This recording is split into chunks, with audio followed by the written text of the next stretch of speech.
মনস্তাত্ত্বিক পৰিৱৰ্তন হৈছে মানুহৰ। কাৰণ হাজাৰ হাজাৰ লাখ লাখ কোটি কোটি টকা লোকচানৰ ঘৰত গুচি গৈছে। এই মানুহবিলাকে কেনেকৈ থাকিব? এই মানুহবিলাকে কেনেকৈ ভৰপাই কৰিব? আমাৰ প্ৰশ্ন ইয়াত যে কি কাৰণত, কি ক্ষেত্ৰত ইমান মহাপ্ৰলয় উজনি অসমৰ এই জিলা দুখনত হ'ল? বৰষুণটো আগতেও হয়, পাহাৰত ধাৰাসাৰ বৰষুণ হয়।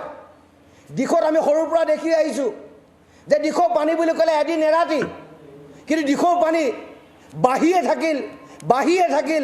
দৰিকাৰ পানী বাঢ়িয়ে থাকিল, মৃতকৰ পানী বাঢ়িয়ে থাকিল, দিচাঙৰ পানী বাঢ়িয়ে থাকিল। গোটেই মানুহক তছনছ কৰি দিলে। আৰু আজিও বেতবাৰী, চৰাইদেউ এই অঞ্চলৰ মানুহে পানীত ককবকাই আছে। পাণবেচা অঞ্চলৰ মানুহে পানীত ককবকাই আছে। জকাইচুকৰ মৌজাৰ মানুহে পানীত ককবকাই আছে। কিয়? লাকুৱাৰ তছনছ হৈ গুচি গৈছে। লাকুৱাৰ সম্ভ্ৰান্ত মানুহৰ চিন চাপ হৈ গ'ল। কিয় হ'ল? কি কাৰণে হ'ল? তাক আমাৰ প্ৰশ্ন তাৰ উত্তৰ লাগিব। যে চৰকাৰৰ গাফিলতি ক'ত?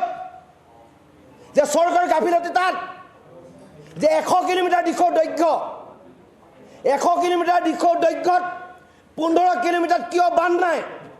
কিয় মথাৰি আজিলৈকে বনোৱা নহ'ল?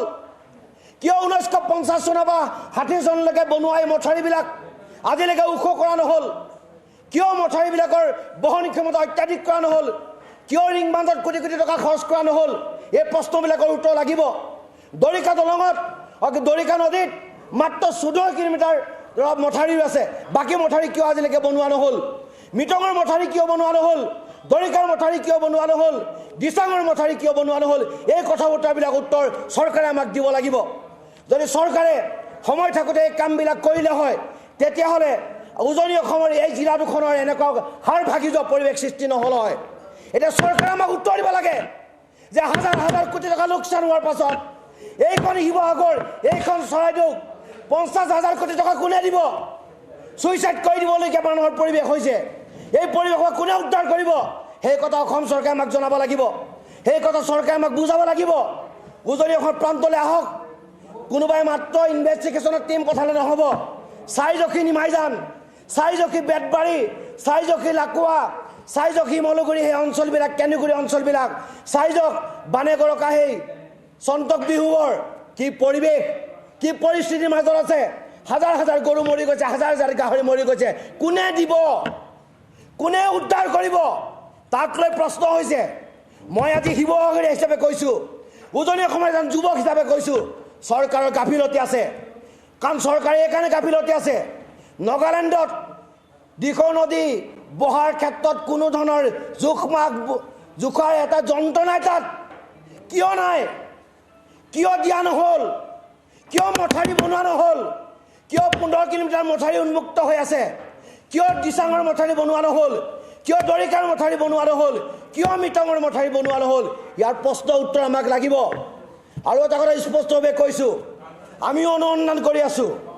যদি নগালেণ্ডত কয়লা খননৰ কাৰণে, শিল খননৰ কাৰণে যদি এনেকুৱা দুৰ্যোগ নামি আহিছে, মই ক'ম আমাক লাগিলে গুলিয়াই মাৰিলেও মাৰিব, জেললৈ পঠালেও পঠিয়াব, কিন্তু ৰাইজৰ স্বাৰ্থত, জনসাধাৰণৰ স্বাৰ্থত উজনি অসমৰ প্ৰতিটো প্ৰান্তৰ ৰাইজক কৈছোঁ, যদি চাইণ্টিফিকেলি প্ৰুভ হয় যে নগালেণ্ডত শিল আৰু কয়লা খননৰ কাৰণে এই পৰিৱেশ হৈছে, তেতিয়া সমগ্ৰ ৰাইজ ওলাই আহিব।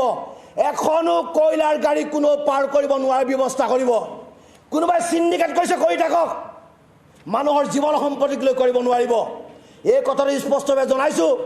অসমৰ মুখ্যমন্ত্ৰীজনক স্পষ্ট বাৰ্তা দিছোঁ, 10,000 কোটি টকা আপুনি যদি আমাৰ উজনি অসমৰ এই জিলা দুখনলৈ প্ৰেৰণ নকৰে, ৰাইজ নিগমে মৰিব। আপুনি আহক, চৌখি ৰাইজৰ অৱস্থা, এই অৱস্থাৰ মাজেৰে ৰাইজে দুখ দুৰ্দশাৰ মাজেৰে জীৱন কটাইছে। স্পষ্ট বাৰ্তা, নদীৰ মথাৰি বনাব লাগিব। আপোনালোকে DPR প্ৰস্তুত কৰক। 100 কিলোমিটাৰ দিশৰ মথাৰি আপোনালোকে পুনৰ নিৰ্মাণ কৰিব লাগিব।